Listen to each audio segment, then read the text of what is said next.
بسم الله الرحمن الرحيم الحمد لله رب العالمين له الحمد الحسن والثناء الجميل وأشهد أن لا إله إلا الله وحده لا شريك له يقول الحق وهو يهدي السبيل وأشهد أن محمدا عبده ورسوله صلى الله عليه وعلى آله وأصحابه والتابعين لهم بإحسان إلى يوم الدين.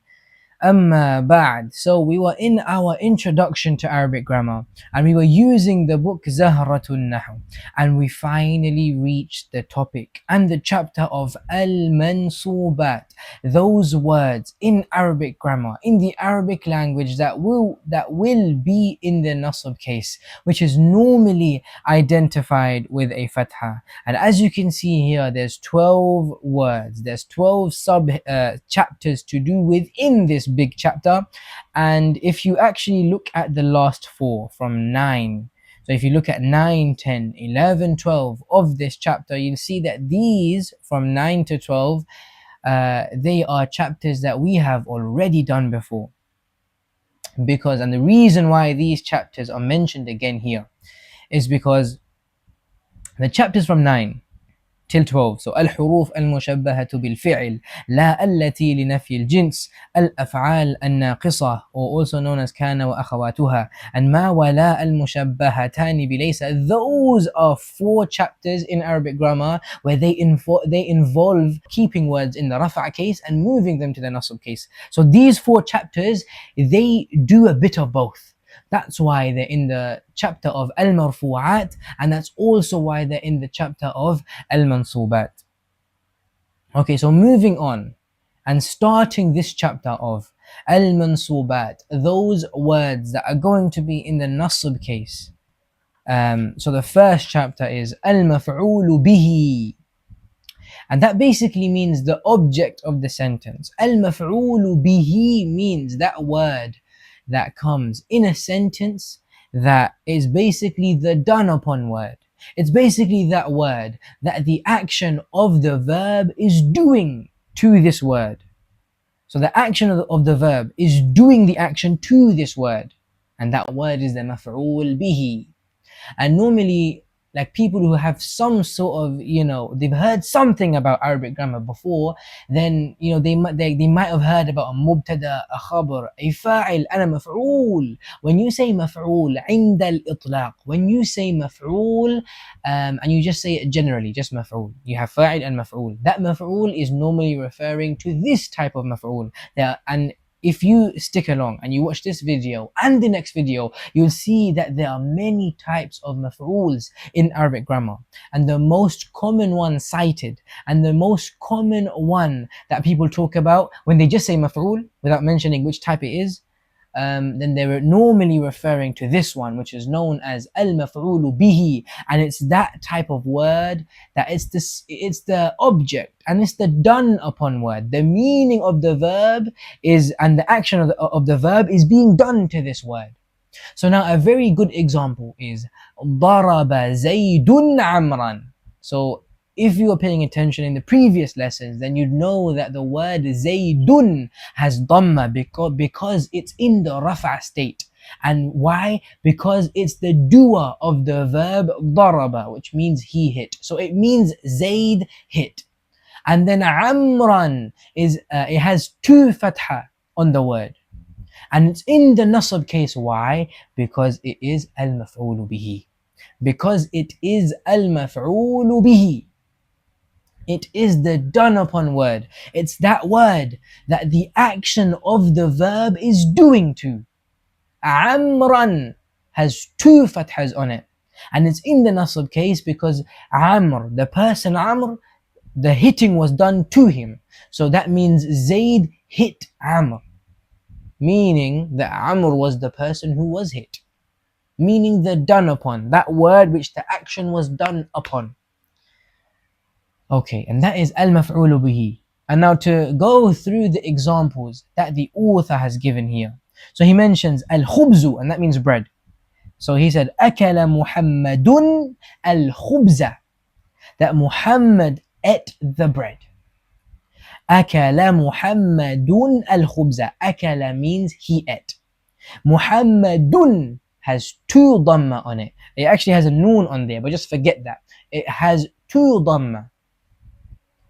So Muhammad has two dhammas on there. Akala Muhammadun. And if you are paying attention in the chapter of Al-Marfu'at, then you would know that Muhammadun is in the rafa' case. Why? Because it is the fa'il. It's the doer of the verb that comes before it, which is why it has that dhamma, which shows that it is in the rafa' case. And you can see that al-khubza, Al-Khubza has a fatha on it, which means it's in the nasab case, which now, after learning this chapter, you know why. Because it's known as Al-Maf'ul bihi, that word, which is a maf'ul, which comes to show that the word that is this word is the word that is done upon. The action of the verb is done upon this word. This word is in the nasab case and it has a fatha to show the fact that the action is being done on it. So akala Muhammadun al-khubza. Muhammad ate the bread. So the bread was the thing that was eaten, which is why it has a fatha on it, which is why it is in the nasab case, because it is al-maf'ulu bihi, that word which the action is done upon. And the second example that the author brings here is ma, and it is an example using the word water, ma'un. So he mentions here shariba zaydun ma'an, that Zayd, he drank water. Shariba means he drank, so that is going to be the verb. Zaydun is in the rafa' case, and we can identify the rafa' case on the word Zayd. Why? Because it has two dhammas on it. So that's how we know that it's in the rafa' case. And we know that if a word comes and it's in the rafa' case and it comes after a verb, most likely it will be the doer of that verb. So that means Zayd drank. And what did he drink? Ma'an. So the word water is in the nasab case. It has two fatha on it, which shows that this word ma, water, is the word that the action is being done on. So that shows that the word water is being drunk. So shariba Zaydun amran, that Zayd drank water. Okay. And then the third example, he brings Khalid in the example, and he says darabtu Khalida, darabtu Khalidan. So daraba means he hit. Darabtu, when you add a ta at the end, darabtu means I hit. So now we know who the doer is, and it's me, because I said I hit. So now I'm the doer of the verb. And I said Khalidan. Khalidan has two fatha on it. It's in the nasab case. Therefore now, after learning this chapter, we know that it's going to be that word that the action is done on. So it means I hit Khalid. Khalid is in the nasab case because the action was done on him. And that is the chapter of Al-Maf'ul bihi. And now we have the next chapter. And that is the chapter of Al-Maf'ul al-Mutlaq. And the author says, actually on this, you can see straight after he mentions root noun. And that's a very key part to understand here. That al-maf'ul al-mutlaq. And it basically just means the general maf'ul. And you know what that basically means is that when you bring a root noun of the verb that you're using, if you bring the root noun, then you can bring that root noun to add on to the meaning, to add an extra layer to the meaning of that verb, and that word that you do, that root noun that you bring to do that, will be in a nasab case. And there are three reasons why you do that. And the most common reason is emphasis. Now I'll give you an example. If I said to you, and I said ضربتك, I hit you. ضربت, I hit. Ka, you. ضربتك, I hit you. ضربا, a severe hitting, and a very strong hitting. ضربتك ضربا, I hit you a severe hitting. I hit you a very real hitting. ضربتك ضربا, I brought the root noun of the word ضرب. So daraba is the word, and that is the verb that we're using in this sentence, daraba. And the root noun of that means to hit. It means the action of hitting. So the root noun is ضرب. ضاد, ra sukun, and ba. So ضرب is the masdar, it's the root noun of the verb. So now if we bring the root noun of that verb and we bring it after the verb, and we want to, add a layer of meaning to the meaning of that verb, then what we do is we put that word in the nasb case. So we don't say darabtu darbun, we say darabtuka darban. I hit you a hitting, meaning I hit you a good hitting. It was a very severe hitting that I hit you with. So darabtuka darban. So that darban is the root noun. I added it after the verb and it adds an extra layer of emphasis, which is why we've given it the fatha on it, which is why we put it in the nasb case. And that is al-maf'ul al-mutlaq.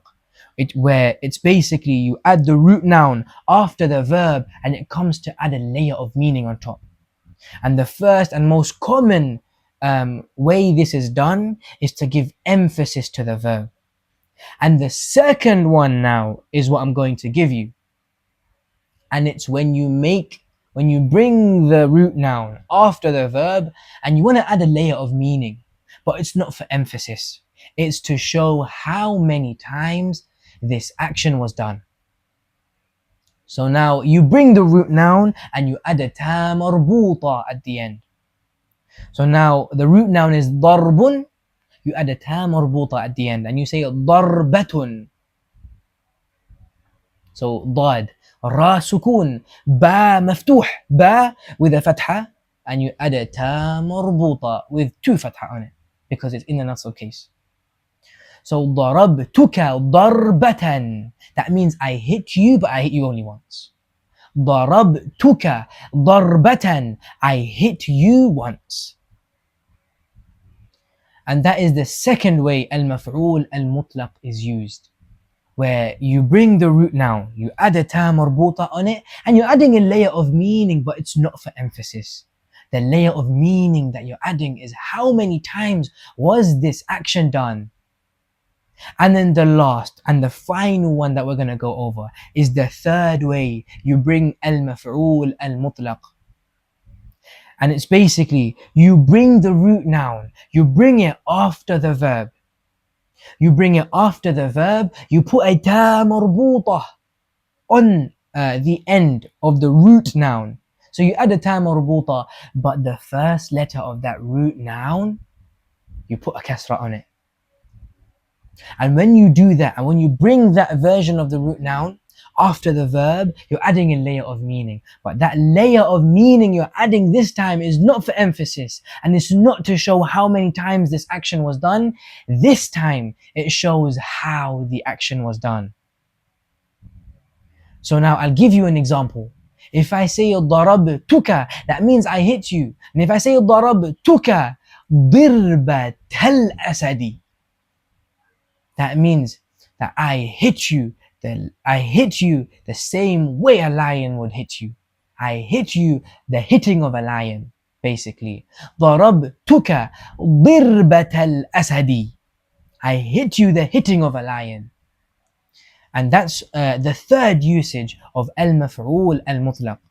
So to recap what we've done in this chapter of al-maf'ul al-mutlaq, and it might not be in the page that I'm showing you because it's not in this book. I'm just telling you and I'm giving you the extra information of how this is used, because this is going to be an introduction and this book is very summarized, but I thought I'd add on a few extra points to this chapter, and that's what I've been doing throughout this whole book. I just give extra points when I can, because I believe that those two extra points that I can add, they're not too complicated for me to add. So now I mentioned, going through the summary of what I've just mentioned in this chapter of al-maf'ul al-mutlaq, is that you can bring the root noun of the verb that you're using and you bring it after the verb and it adds 3 different layers of meanings. So the first one is for emphasis. You just bring the plain root noun and you put it in a nasb case. So you say ضربتك ضربا, I hit you a severe hitting. And then the second layer of meaning is when you bring the root noun, but you add a ta marbuta at the end. So you say ضربتك ضربة, and you have to make sure the first letter of that word it has a fatha on it, and you have to make sure it does not have a kasra, otherwise it will change from the second to the third one. So you say ضربتك ضربة, I hit you but I only hit you once. ضربة, one hitting. I hit you but one hitting. And then the third layer of meaning is when you bring the root noun after the verb and you add a ta marbuta at the end and you bring a kasra and you put a kasra on the first letter of that word. So you say ضربتك ضربة الأسد, that I hit you the hitting of a lion. And that is the chapter of al-maf'ul bihi, al-maf'ul al-mutlaq. And one thing to quickly mention about this chapter of al-mansubat, those words that are going to be in the nasb case, one thing to mention is that in this chapter we're going to only learn 8 new things. I mentioned there's 12, but I also did mention that from 9 to 12, so 9, 10, 11, 12, those are chapters that we have already done. So those rules, we have already gone through them. So now in this chapter, we're going to go through the 8 chapters that we have not done yet before. So it's going to be al-maf'ul bihi, al-maf'ul al-mutlaq, al-maf'ul lahu, al-maf'ul ma'ahu, al-maf'ul fihi, al-hal, al-tamyiz, and al-mustathna. So this was the chapter of al-maf'ul bihi, al-maf'ul al-mutlaq. Any mistake and shortcoming was from myself and shaitan, and Allah and His Messenger sallallahu alayhi wasallam are both free from it. Subhanak Allahumma wa bihamdik, ashhadu an la ilaha illa ant, astaghfiruka wa atubu ilayk.